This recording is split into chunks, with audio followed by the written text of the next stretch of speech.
So yes, good for Or you could Israel do on what the that. Dutch did and eat them. Wow, that was like 300 years ago, Ray. Oh, well, the Dutch people have been looked after ever since. That's true. They reserve it as an option, right? They reserve it as an option. To understand geopolitics, you must have the freedom to be honest. The More Freedom Foundation podcast. Hello, Rob. How are you? Not bad, Rory. Not bad. Things are getting a little hot in New York, but I guess that's to be expected in late June. How is your air quality? I've heard all sorts of horrible things. Yeah, I was actually wondering about that earlier today. It was last week or 2 weeks ago when this is uploaded. Canada decided to invade you. Yeah, I mean, just nasty, nasty stuff. Of course, the Californians are like, this is old hat. We've been doing this for, for years. But it was quite surreal, that sort of deep orange. I was actually in a class that afternoon, so I didn't. Okay. I only saw the light coming through the windows. I didn't experience that in as much of that insane street scene where everything looked like Blade Runner. But so I think right now the air quality is nowhere near that bad. But I think it's still not great. I've been New York bad. Yeah. Which isn't that bad generally, but it's just sort of hot and unpleasant. I'm very excited to go to Michigan, which I will be doing for the 4th of July. What do you think the air quality in Tehran is like? That's a great question. I think that they've got some industry, and I bet they don't have quite the same environmental standards that we're used to in the U.S. and Europe. Definitely not. And I think a couple of sanctions aren't helping. Yes, I'd imagine it's pretty grim, but that's a great segue into what we're talking about today, which is a sort of new Iran deal, which is something that folks are sort of whispering about and has got a lot of moving parts. And I think the most important thing to talk about, the most important thing to emphasize with this new Iran deal is that it is both going to be infinitely worse than the much better deal that Donald Trump destroyed on the advice of some really stupid people that are somehow still employed in foreign policy analysis. And it's gonna be a lot worse from the U.S. perspective, and it's also going to be much vaguer. There's no question. Iran isn't even bothering to ask for the kind of certainty that was laid out in the JCPOA. There's no question of going to the U.S. Congress because the U.S. Congress has demonstrated that they are infants, just sort of infants in a tantrum whenever Iran comes up. So there's no question of actually getting any kind of serious deal through Congress. So what we've got is a sort of vague, half-assed version. Which is, I would argue, essential. I've been beating the drum for years now, talking about how the possibility of war between the U.S. and Iran is very real and very possible. But what's been going on for the past couple months is, I think, a very positive movement towards at least a de-escalation between the United States and Iran. And some interesting sort of levels of bribery going on to keep Israel quiet. And Saudi Arabia is actually kind of leading on this. We did an episode on the China-Iran deal. The China-Iran-Saudi deal, which is what people persist in calling it, even though I don't think that's the best moniker. But Saudi Arabia's de-escalation with Iran is part of what's making this possible. And it's an interesting sort of bit of the question is, will there be an improvement in Saudi and Israeli ties, which is sort of intimately connected to the vagueness that is this new Iran deal. What was special about the original deal that Donald Trump then stomped all over? Well, it was one of the most one-sided, humiliating, ridiculous arms limitation deals in human history, meaning all humiliation for Iran and all benefits for the United States and the folks that were put together.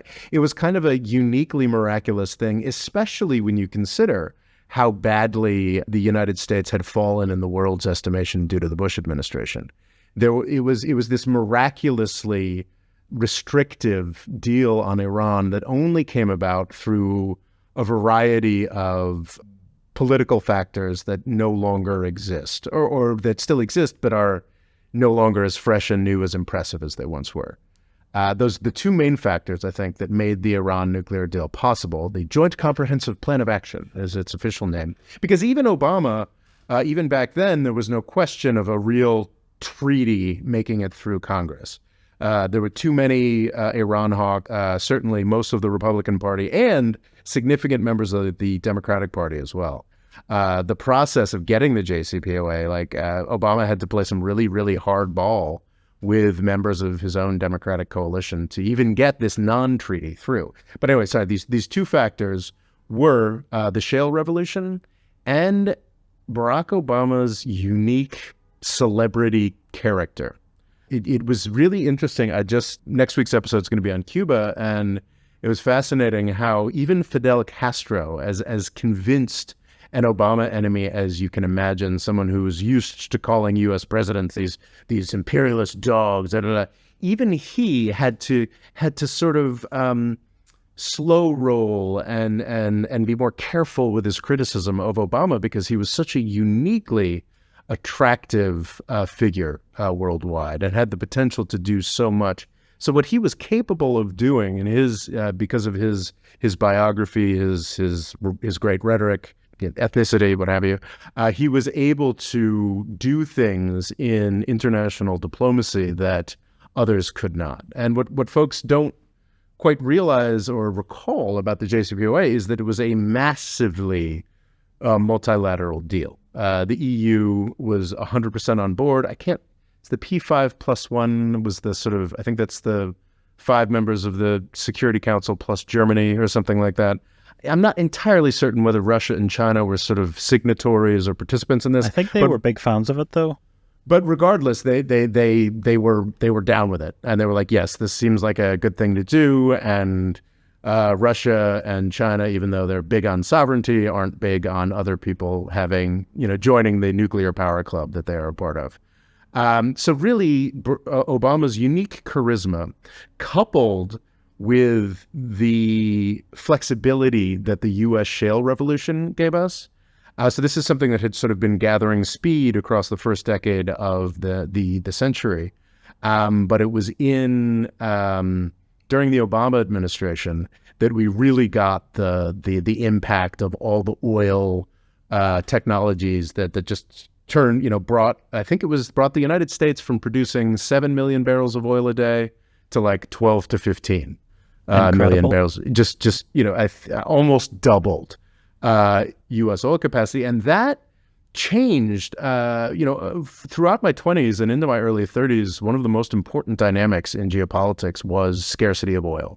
And because of Russia's invasion of Ukraine, we got a brief reminder of what that was like. But like 2022, and this seems to be something that's largely faded, that scarcity and that panic and that fear about oil was just constant, just always, always there. So even during much more hectic periods of U.S.-Iran confrontation, there was never any question of not allowing the Iranians to sell oil. In the 80s and in the 90s, maybe it became a little more possible, but in the 90s, because it was looking a little more possible, the Iranians got much, much more conciliatory.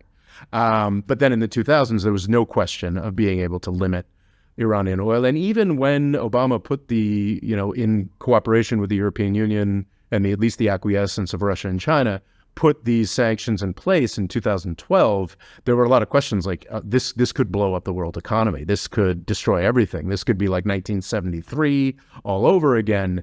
And it was only because of that incredible revolutionary increase of oil production at the United States that it was even possible to sanction Iran this way.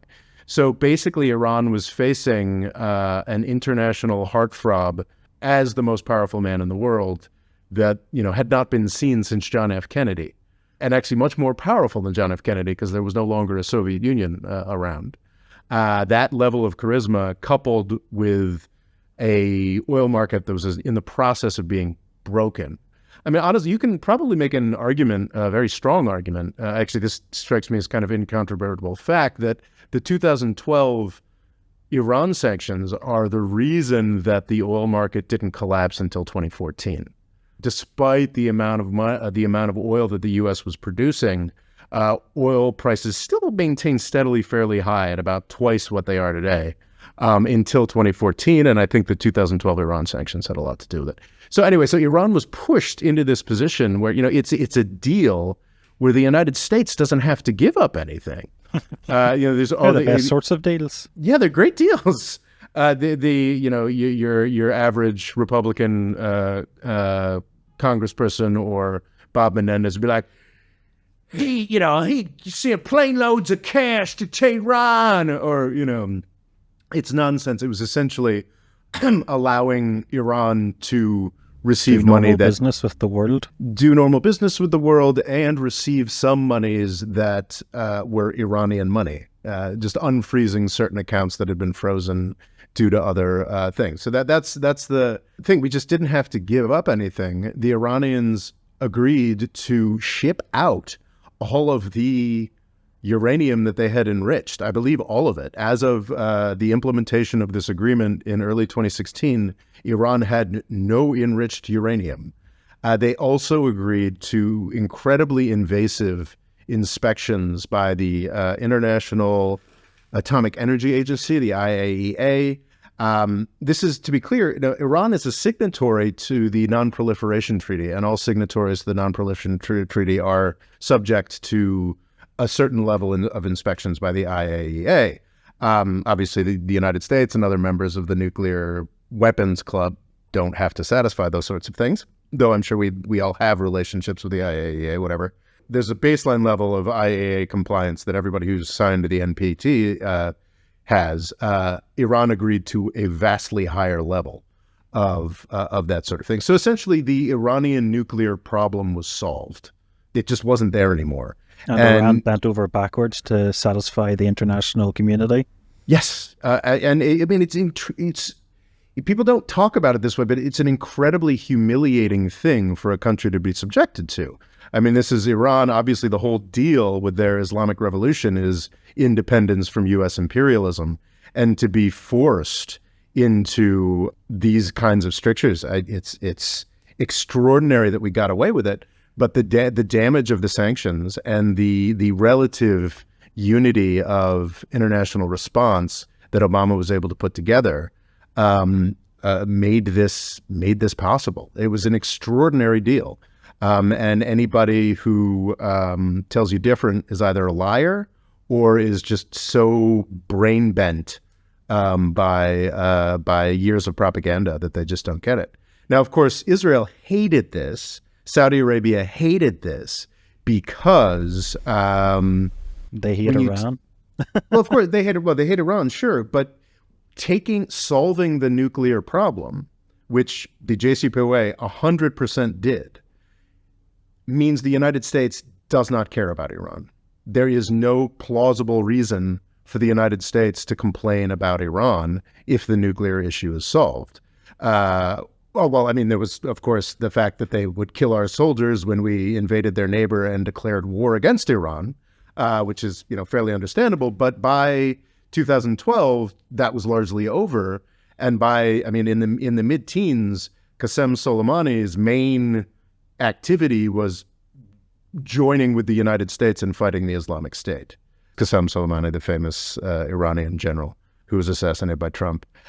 Yeah, so the problem with the JCPOA for Israel and Saudi Arabia wasn't that it didn't work or that it wasn't a good deal. It was that it solved all U.S. problems with Iran and meant that the United States just didn't care anymore. And what they really didn't like was the idea that, as it was supposed to be, it could be a sort of the base upon which more diplomatic understandings between Iran and the United States could be built. So the JCPOA was a phenomenal thing.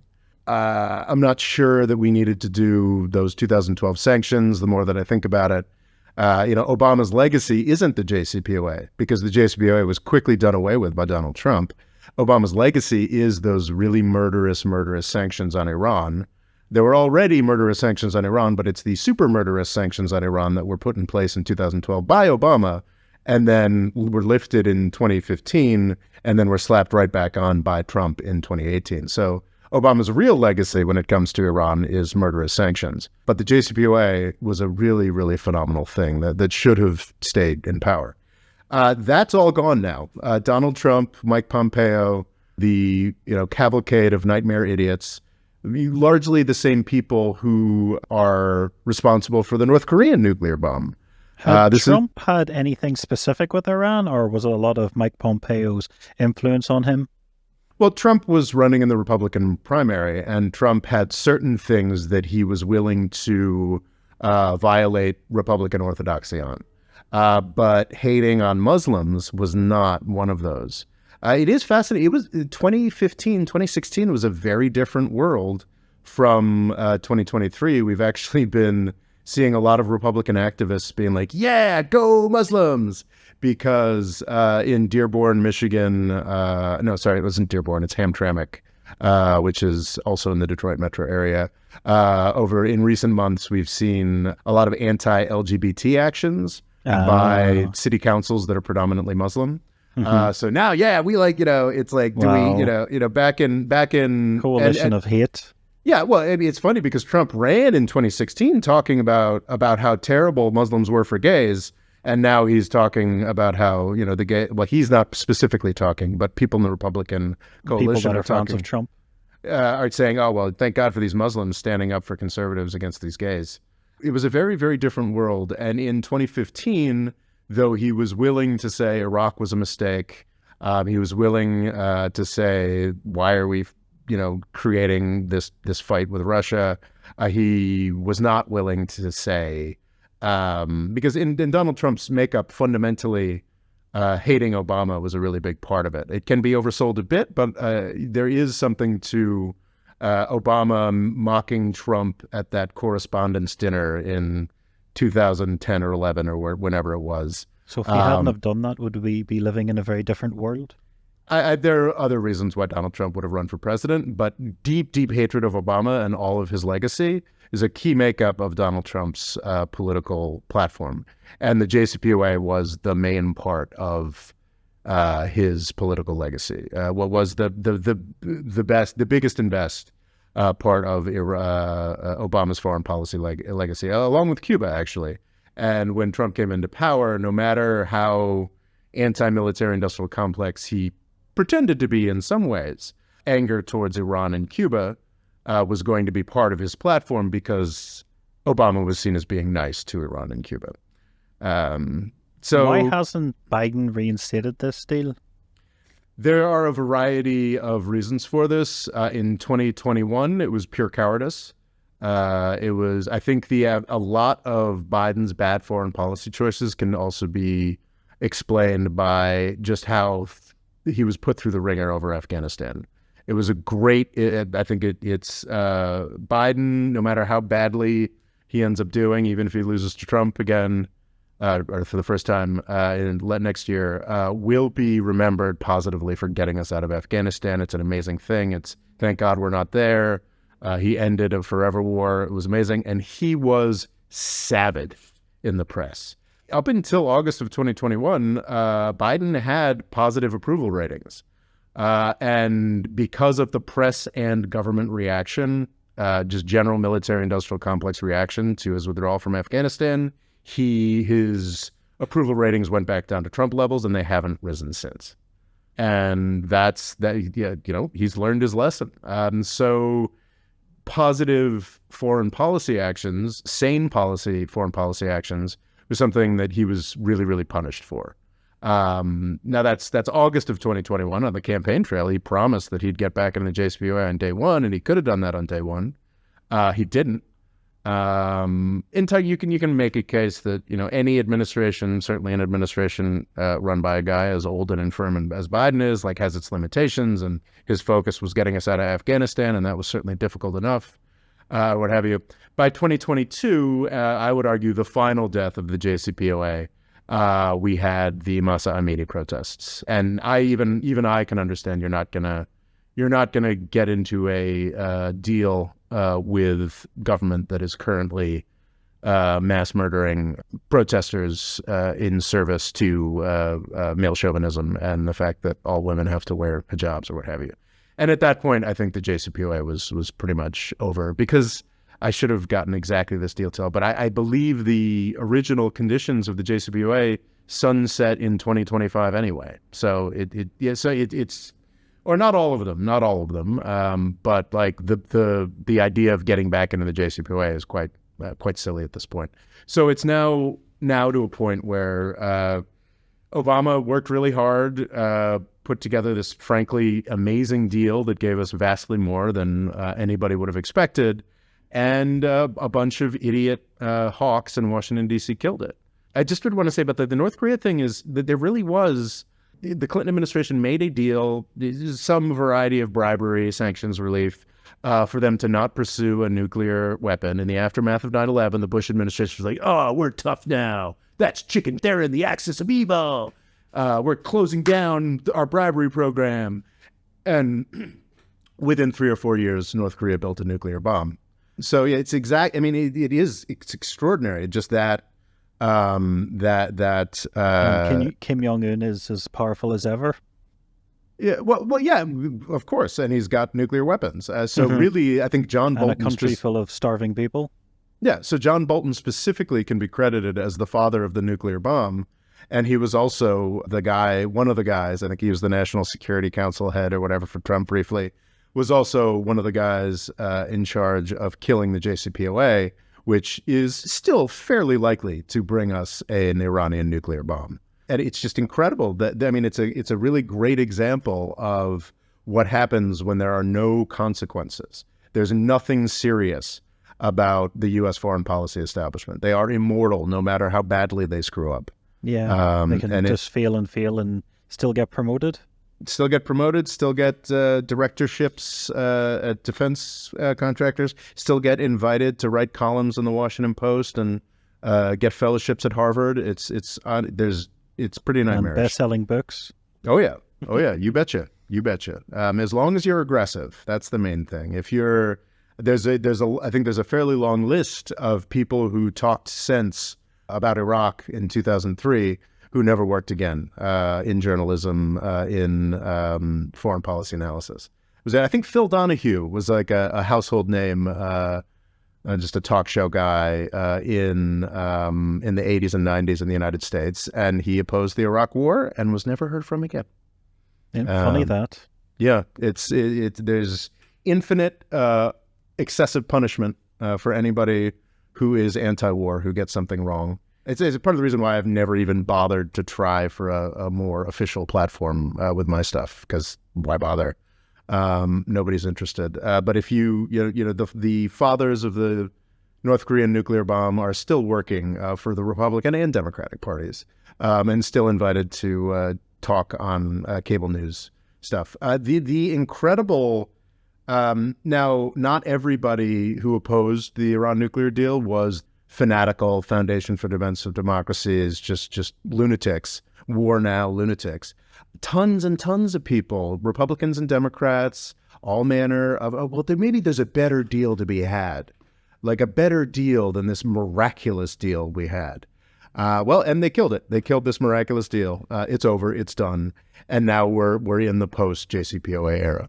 Does this Chinese deal with Iran and Saudi Arabia help at all, or is this a completely different set of events? It's different, but it's linked, and it is helpful because it's helping. So at this point, what I have said is like, well, okay, so the JCPOA has failed, so it's time to just get rid of all of Obama's 2012 sanctions, because it failed and it didn't work. And the failure was in the United States, so let's stop trying to starve these people to death and move on to whatever the next thing is. Of course, that to say that is like, how dare you even suggest something like that? But what I've been surprised and pleased to see over the past couple months is that it seems like the Biden administration is kind of doing that. And not because they want to, not because they love, the mullahs or anything like that, but because things are shifting to a degree that they believe they kind of have to. The constant battle, everybody in Washington, D.C., for honestly 15 years now. Really, everybody in Washington, D.C., since George W. Bush murdered utopia and screwed up things so badly by invading Iraq and just creating this perma poop show everywhere. People have been talking about prioritization. The Obama administration, the Trump administration, the Biden administration, it's all about prioritization, and they just can't. They just haven't. They talk about prioritization and then instantly say, but we also have to deal with Venezuela and Iran and all these other things that aren't really a problem when China is actually the only real problem. But we are reaching a point in part because Saudi Arabia made some very sensible calculations after Trump refused to defend Saudi Arabia from the Yemenis they were bombing in 2019, and then Biden did the same thing in early 2022. The Saudis realized, wait a second, if there's actually a war between Iran and Israel, like Israel will probably be okay, and our entire oil industry is going to just evaporate. Like it's just going to be gone. And somebody, I mean, this should have been I think probably was obvious to a lot of Saudis before MBS. I think it just took MBS. And maybe a few Shahed drones to make them wake up.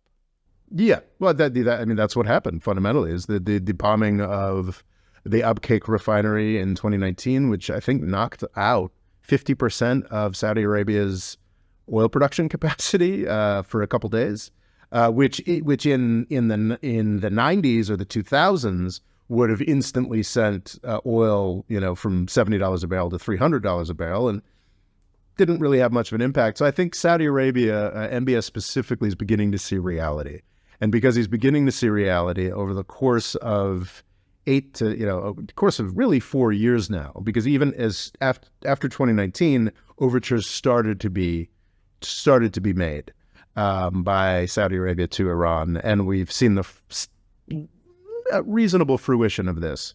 An interesting parallel here. So Iran and Saudi Arabia have agreed to open their embassies, and that's not nothing. That's great. But then, the U.S. agreed to open its embassy in Cuba in 2015, and even Trump didn't fully close the embassy. But we're still nowhere on U.S.-Cuba relations. But there is the Havana syndrome. Maybe I should save it for next episode. We should definitely save that for next episode. But Havana syndrome being proved to be a complete myth is kind of an amusing detail that we will bring up next week. But it's not nothing. And just this week, I was seeing, I guess last week when this was uploaded, the Saudi foreign minister visited Tehran. This is ongoing. This isn't just, getting together with the Chinese foreign minister for a photo op. Events are fluid. And this is a real problem for the U.S.-Israeli plan for $1 trillion war in Iran. Essentially, a big part of talking about how terrible Iran is talking about Iran's regional activities, their regional terrorism, which is practically saving Iraq from the Islamic State, shoring up Assad in Syria, which I would not call terrorism. I don't want to be completely rosy-faced about that. 100% the Iranian militias in Iraq, Iranian-sponsored, are a menace right now, are seriously a problem for Iraq, and the Assad regime sucks, or what have you. But the Islamic State and the variety of Syrian jihadists that Iran saved those entities from were a lot worse.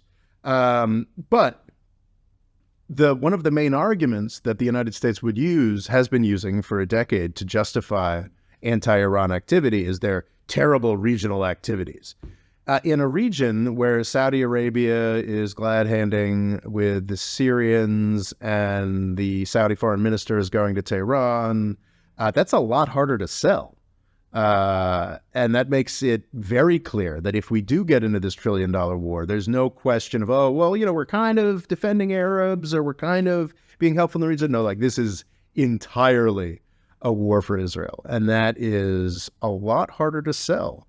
Or perhaps Israeli policymakers are conscious that that's not something they want hung on them. I think there's a lot of back and forth about Israelis claiming, oh, no, we were totally against the war in Iraq, which is a claim you'll see advanced, but if you go back and look at the details, seems a little harder to credit. But anyway, that's an open question that I haven't researched and don't want to get into today.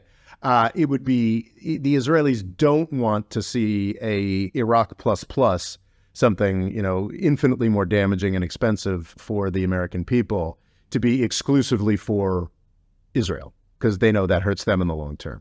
So the Saudis glad-handing with the Iranians, that changes the calculation a lot. And there was a lot going on over the past couple of years that I was sort of sounding the alarm about this in live presentations and shorts and whatnot. Just like, guys, like we really could see this U.S. Iran war, and we should be a lot more serious about it and a lot more worried about it because of piracy, basically. The tit-for-tat piracy. The United States hijacks some Iranian oil tanker because under our U.S. law, that's okay. And then the Iranians say, well, okay, we'll hijack another tanker. And then, oh, terrorism, how dare you do this evil terrorism? That was legal under their law. Yeah, exactly. So like that sort of thing is easy to minimize and is very conscientiously minimized in the U.S. press. Like there'll be a story about it, but almost no discussion about the tit-for-tat piracy because nobody, journalists do have some self-respect, and they, you can actually see this on Twitter when like you'll see like your Josh Rogans or your sort of official warmongers in the press will be like, oh my God, how could Iran hijack that tanker? We've got to talk seriously about. Admiral Stavridis made this case that, oh man, we've got to go back to what we were doing in the 80s when basically the U.S. jumped into the Iran-Iraq war on Saddam Hussein's side and sunk the Iranian Navy. Like, we got to go back and do that again. And then someone's like, hey bro, like literally last week, like we hijacked their tanker. Like, and then people just stopped talking about it. So like, but like that kind of stuff is serious. And it's like been going on at a very low level for quite a while right now. And the Biden administration doesn't effing want this. Like the Biden administration's got a war in Taiwan to start or threaten. The Biden administration has got the Ukraine thing to deal with. Like I think even the Biden administration doesn't want a war in Iran. So over the past number of months, like they have quietly been working to bring about this sort of new understanding. And there's a lot of management that goes into that. They got to manage Israel. And I think that Saudi Arabia is seeing reality, to get back to your initial question 5-10 minutes ago. Saudi Arabia is seeing reality is a big part of why the Biden administration is forced into this position where it's like, we got to come to some kind of arrangement with Iran. So are they coming up with a new deal, or what's currently happening at the moment? There was there's a guy on Twitter, Gregory Brew, who I follow for a lot of Iran and oil stuff, made the great point that like, well, the Biden administration is already hating this because they don't want to hear anybody talking about a new deal. Like because they acknowledge that it's politically cancerous. They don't want to hear about it going to the election. They don't want to just use the word sanctions. Some new sanctions are going ahead. Well, I think the deal... It's technically a deal, but we'll use the word sanctions just so it sounds good in the news. Yeah. If there was a way we could... It's positive sanctions, negative sanctions. Positive sanctions. That's actually a good term. Yeah, reverse sanctions or something like if there's a way to... They just desperately don't want to talk about a new deal, but what it is it's a new understanding. And there's no question of it ever being set to any kind of like serious legal... status or serious legal existence. It's just not. It's not going to happen. I guess the understanding is that thanks to Donald Trump, Iran has gone into progressively higher levels of enrichment of uranium, and that's what sort of this escalation has been. When there's a tit for tat, Israel carries out terrorist activities in Iran, which it does constantly. Tit for tat back and forth, and Iran uses that as a justification to ratchet up enrichment another level. So the deal, and I keep in mind that with the JCPOA, they had like no enriched uranium. or maybe it was like at a certain low level. Yeah, I think it was. I think they had a certain level at a not very low level that was useful for fuel purposes, like 2 or 3%. So the current half-assed deal we're never going to acknowledge, it's going to be vague forever, is that Iran stops at 60%. That's obviously much, much worse than the JCPOA. I think the Iranian officials have used terms like political ceasefire, essentially that Iran will ensure that Iraqi and Syrian militias stop shooting rockets at the U.S. soldiers in Syria and Iraq. Some degree, I don't think they're going to stop selling drones, but maybe stop selling missiles to Russia or something like that. And also an agreement that Iran, and it's important, like throughout this period, Iran has maintained a relationship with the IAEA. Like IAEA cameras are there, IAEA inspections are going on, but it's a tremendous back and forth. Like there are absolutely, Iran has been blocking the IAEA from certain facilities and certain times, or disputing what the IAEA is able to do. That's a whole level of complexity that I have not familiarized myself with.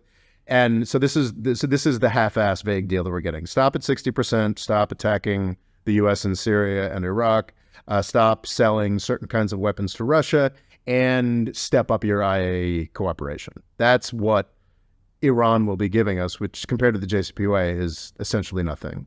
But in return, the U.S. is also doing essentially nothing. Nothing official. The Iranians aren't even pretending that they're going to get some kind of official agreement. The big holdup for the JCPOA, one of the big holdups throughout the Biden administration was like, can we get some kind of commitment that this deal is going to last beyond the Biden administration? The Biden was just, well, obviously not. And then they were like, can we get some kind of commitment that if we get back in this deal, that it'll last as long as the Biden administration? And the Biden administration was like, nope, can't do that. My goodness. So the Iranians know that the United States is completely untrustworthy on this issue, and our word is dog poo. So it's not surprising that they're not committing to very much for this vague deal. So what the U.S. is committing to is to not steal ships. Yes, that's a huge part of it, is to simply say we will stop our piracy. We will stop. We won't do any new sanctions. And this is key, and this is something that's already happening, which is fascinating. Just generally back off enforcement. That's not something that the Biden administration and the U.S. government will ever explicitly say, but that's something that's already happening. And you can tell that it's already happening because of the oil, just oil production in Iran. Iranian, and now part of that, it is very hard to parse this. Part of that is because of Russia's invasion of Ukraine. The oil exports from Iran have never gone all the way down to zero, but they went from like 2 or 3 million barrels a day. I get confused between what their actual total production was and what their export was, but it was 2, 3, 4 million barrels a day before, and was rising massively quickly, which was also a key part in why Republicans, with all their oil money, wanted to shut that down real quick. But that's a whole nother kettle of worms. So it was 3, 4 million barrels a day, what have you, and after the JCPOA, it crashed down to they were only able to export 500,000 barrels, and that's just an estimate because it's all black market. Famously, what happens a lot is, despite Malaysia not having a particularly involved oil and gas industry, all of a sudden Malaysia is exporting millions of barrels a day to China. Imagine that. Funny that. Yeah, because it's just Iranian stuff that's getting re-exported. But I think that's actually a great example of what the Biden administration would change. They would never officially admit to this, but probably under this new arrangement, if Iran agrees to back off a little bit, OFAC or the Office of Financial Assets Control in the Treasury Department, whatever the bureaucrats in the U.S. government who would be in charge of, and last year or the year before would be more and more people are becoming aware of this Malaysia thing. We're going to talk to the Malaysian government. We're going to, figure out how to shut down this channel. They just won't. They just won't. So is there anything to do with human rights in this agreement, or is it purely all oil and nuclear weapons? Yeah. I mean, that's gone. That's no. So that was the sort of thing that we could have built on top of the JCPOA, because the JCPOA, it was only for a decade. Like, that was meant to be like, okay, this gets the U.S. and Iran. It solves their main issue, and then we can build on top of that. Then we can move forward. And Iran, so they're these fanatics. We're just going to give them an inch. We're going to take them out. Like, Iran has desperately wanted some kind of understanding with the United States since the 1990s. Like, in the 1990s, they invited U.S. oil companies in. Can you imagine just like how an incredible, if you consider like just how important the foreign oil exploitation was to the coup, just British Petroleum. just crushing Well, it was Iranian a British independence. Persian, wasn't it, back then? Oh, is it Anglo-Iran? No, Anglo-Iranian oil. The names escape me, but certainly the British were the big deal. And in the 1953 coup, it was Mossadegh nationalizing the British oil assets that convinced the U.S. to help the British do a coup there. So anyway, so this is tremendously fraught. And in the 1990s, the mullahs, the crazy mullahs, were like, yeah, we'd love to get some U.S. oil companies back in here if like that'll let us finally move forward with you. So like the Iranians have been desperate to move forward since the 90s. The JCPOA should have provided that platform where like we could like move forward and move beyond. And yeah, that was blown up by and don't just blame Trump and John Bolton and those folks. It was fully participated in by a lot of Democrats, a lot of commentators that we think of as good sensible liberals. So It's a sadly, tragedy. this Obama seems like he was quite disappointing in a lot of regards, but this was something he had done very well, Yes. and then it got immediately destroyed. Yes. No, it was sort of a seismic thing. And what's interesting and what's great, I am pretty suspicious of this. I don't think it's likely to end up in a great position, but it does seem as though the region could get at least a couple of years or a decade of a sort of pause. All the regional actors are talking to each other. Peace does seem to be sort of flowering. It is kind of an authoritarian's peace or what have you, but it's peace, thank God. And if it could have happened 10 years earlier, and it could have happened with the United States at the center of that diplomatic and business flourishing, with a concern for human rights, now it's just sort of got a bunch of local authoritarians. We won't pirate each other. Yeah, a bunch of local authoritarians getting more peaceful with each other, and China out on the margins being like, we'll buy your oil no matter what. And yeah, it's a tremendous, it's not as bad as like, invading Iraq, but it's pretty high up there as far as like incredible diplomatic own goals. And I think, wow, we did, I thought I wasn't prepared enough on this, but we've eaten a lot of time. There's a whole nother section that needs to be talked about here. Okay. Because the Biden administration has at the same time, and there's a lot of plates spinning up here. And even by the time this airs a week from now, they all could have fallen down and crashed to the ground. But Israel, you would think, would be yelling from the rooftops, the United States isn't sanctioning the way they used to. The United States isn't enforcing. All of, IPAC should be running up and down Capitol Hill, talking about how the Biden administration is handing billions of dollars to the Iranians, this, that, and the other thing. But they're not, because this is somewhat savvy and also incredibly dangerous and foolish. What the Biden administration is doing is dangling a Israel-Saudi deal in front of Netanyahu. Netanyahu is incredibly vulnerable right now. He's, I think criminal proceedings against him are ongoing. And also, just to give Israel a bit of credit, they do have a history of arresting their leaders. So it's not unusual to think in 10 years' time he could be in a cell.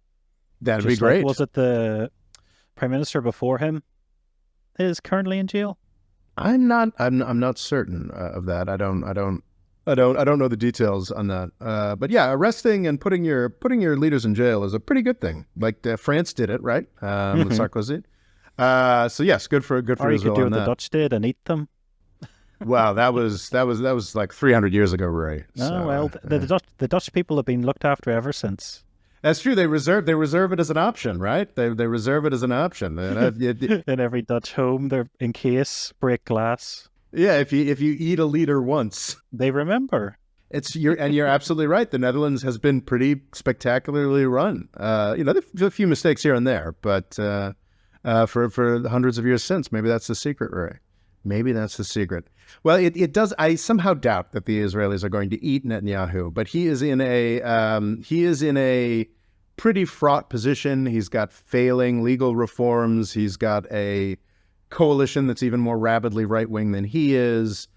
Has Russia had much? Because is Russia the third most spoken language in Israel? Oh yes, the Russian-Israeli connection is very strong. And I wonder how has the Russian war affected all of those ex-Russians? Well, people from Russia that emigrated. I couldn't speak to that in any detail. I do know that Israel has, I think it may have gotten a little more friendly towards Ukraine recently, but seemed to be on the sidelines for quite a lot of this. But yeah, it seems to be edging towards Ukraine with talk of Iron Dome expertise and all sorts. Well, that sounds nice, and might be another indication of how Netanyahu's sort of grasping at straws. But so Netanyahu, he's got the court proceedings against him. He's got his legal reforms that are failing. He's got a coalition that's even more right wing than he is. So he is desperate for a win. And what the Biden administration has been dangling in front of him to keep him from yelling from the rooftops about how the Bidens are letting the Iranians sell so much oil is the potential of the Abraham Accords and a deal with Saudi Arabia. And this is, I can see why the Biden administration is offering this. I can see why they are doing this, and I think it's politically savvy. But I think an actual Israeli-Saudi deal on the terms that are currently being proposed strikes me as insanely disastrous and something that absolutely should not be done. But it is this interesting thing where, and MBS is very conscious and very happy to wants this to happen, where we may end up, in order to avoid a war with Iran, which we really need to avoid. That's the kind of thing. That's the kind of thing that could seriously endanger U.S. hegemony. So I can see why the Biden administration is placating Israel this way. But the current terms of the Israeli-Saudi deal are, I would argue, completely unacceptable certainly for any American and for any human being. The terms of the deal are a permanent security arrangement between Saudi Arabia and the United States, like a NATO type commitment by the United States to Saudi Arabia, which strikes me as outrageous, and also as someone who's quite convinced that we're going to be without a Saudi royal family by the end of the decade. The U.S. government committing to defend that Saudi royal family against a completely justified defenestration would be an abysmally poor choice. The amazing thing, Rory, is that's not the worst part of this. There is something called a 1-2-3 agreement that is the framework through which the United States engages in nuclear industry cooperation with other countries. This is not just something that's only for the poors and the brown people. This is how we cooperate with Canada. This is how we cooperate with Australia. This is how our nuclear industry, the framework through which our nuclear industry is allowed to sell things and supply things to a country. And it's got, all kinds of, it is sort of best in class. When Russia agrees to build a nuclear plant somewhere, I'm sure there's some kinds of formalities about dealing with the IAEA, this, that, and the other thing. But the 1-2-3 agreements are, I think, regularly agreed to be top notch. I am a guy who's obviously very suspicious of like quasi-imperial arrangements like the 1-2-3 agreements. But in the case of blocking nuclear non-proliferation, it is the way to do it. The United Arab Emirates has a 1-2-3 agreement that they've been, and I think they've actually opened a nuclear plant now with the staggering speed of 10 years after signing their 1-2-3 agreement. Saudi Arabia wants a nuclear agreement with the United States outside of the framework of the 1-2-3 agreement. They want the ability to enrich themselves at a higher level, comparable to what the Iranians have. So essentially, all of this frou-frou, all of this hassle, all of this negotiation and whatnot to keep higher levels of enrichment out of the hands of the Iranians, these supposedly fanatical Islamic types. And, the end of this process would be, in order to get like just a baseline of peace with Iran, the end line of this process would be giving enrichment capabilities to the guys who did 9/11. Yeah. What is the situation with Saudi Arabia with nuclear? Have they? I assume they have no nuclear reactors since they're kind of like throw oil and gas at everything. I think they've been talking about it, and before I was familiar, I was like deeply familiar with this in Turkey. With Turkey now does have, I believe, I think that Russian reactor might have finally gotten built, but long before a country builds a nuclear plant, there are at least a decade or two of administrative, regulatory, international, national, local. The cost can spiral incredibly easily. Like the United Kingdom's been struggling to build one that should have been built quite a while ago. And I think a similar issue is happening in Finland. The United States, I think, just built its first nuclear plant since the 70s. Incredible. But I think there were things that were like permitted and in train before 3 Mile Island that got constructed more and more slowly over the course of the 80s and 90s. But the first, I think in Georgia, the first nuclear plant that went through the process that had happened after 3 Mile Island that became intensified in the 70s, the first one finally got built. So yeah, this is difficult for everybody. Saudi Arabia has been talking about it since the 90s. And I believe I was reading somewhere they actually have discovered sources of uranium in Saudi Arabia, which does give them sort of more of a well, hey, if it's being found here, we should be able to process it and make it better here, which is I think totally a rational argument if you were like Indonesia or Romania, but is not an agreement that I find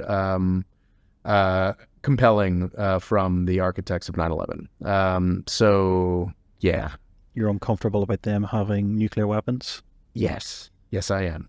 And to be clear, that's not, I mean, obviously this is not a deal from the United States to give Saudi Arabia nuclear weapons. But they'd have to make their own. But it is a deal to have a much, much, much, much lower level of scrutiny and regulatory requirements and IAEA oversight. It is quite an absurd journey. It is certainly an absurd place to arrive after this 20-year, I guess it's just a decade since Obama's sanctions went in 2012, this epic. And how do you think that'll make Iran feel? I mean, not great. If you're uncomfortable and you're not next door. Yeah. But it is quite extraordinary to have this 10-year epic to stop Iran from getting a nuclear weapon and put Saudi Arabia in a better position to do it. It's just mind-blowing. So I don't think this Israel-Saudi deal is going to happen. I don't think it should happen. I do see that it is a necessary component to dangle this carrot in front of Netanyahu to get to a very half-assed deal with Iran that we desperately need. So I really, really hope that we are going to see a new, vague, crappy Iran deal because we'd really like to avoid another $1 trillion war in the Middle East. I think, would you call that a happy ending? I guess. I mean, geez, no piracy, no nuclear weapons. Well, less nuclear weapons in the region. Yeah. And America gets to do absolutely nothing. Well, it's funny. So people have been talking about this authoritarian's peace and how sad that is for the Middle East. Like, okay, now that the Arab Spring has been entirely crushed, we will let a variety of, frankly, Saudi Arabia and the UAE will allow, because they're driving a lot of this through U.S. sponsorship, but they are a lot of the ones making a lot of the really malicious decisions over the past decade. People are like, well, isn't it a shame that for the Arab Spring to die so completely this way? But I think it'd actually be kind of great for Middle East to have like a decade off, because I do firmly believe... Stability? Yeah, stability, building a little bit of prosperity, not being bombed all the time. That's a nice thing for countries. Definitely. And I think that would be actually great. And you see this in European history as well. You have these periods where after 1848, the revolution is crushed. It looks like a complete authoritarian victory across Central Europe. And then about 2 decades later, everything collapses for the authoritarians, but everybody's gotten richer in the interim, and it's great. And I do firmly believe that we are in the last decade of Saudi Arabia. So I kind of feel like these authoritarians are going to fall under their own power, and are frankly a lot more likely to fall under their own power when there aren't a bunch of guys who look like you and me lecturing everybody in the region about how they have to be more democratic. I think the U.S. support for democracy or anti-dictator stuff has been a tremendous support, has been the main support for dictators in the Middle East. So I'm really kind of okay for us being like, you know what, Middle East dictatorship isn't a problem. Let's stop bombing. Let's help people, put their houses back together. And I think if we just laid off for a decade, I think we'd be surprised by how quickly and how positively things developed. The whole, Saudi Arabia reaching out to Iran never would have happened if we had said, oh, you got bombed by the Houthis, now we're going to help you take out the Houthis. Never would have happened. But the U.S. backing off, letting these things happen, not destroying a country like we did Iraq and Syria and Libya, and allowed to happen to Yemen, I think we might find democracy blooming in a much more sustainable way in the 2030s in the Middle East if we just stop encouraging the wars. The More Freedom Foundation is also available on YouTube and TikTok. Rob's Twitter is RobOLaw, and he's also written a book called Avoiding the British Empire: What It Was and How the US Can Do Better. And music provided by Kevin MacLeod.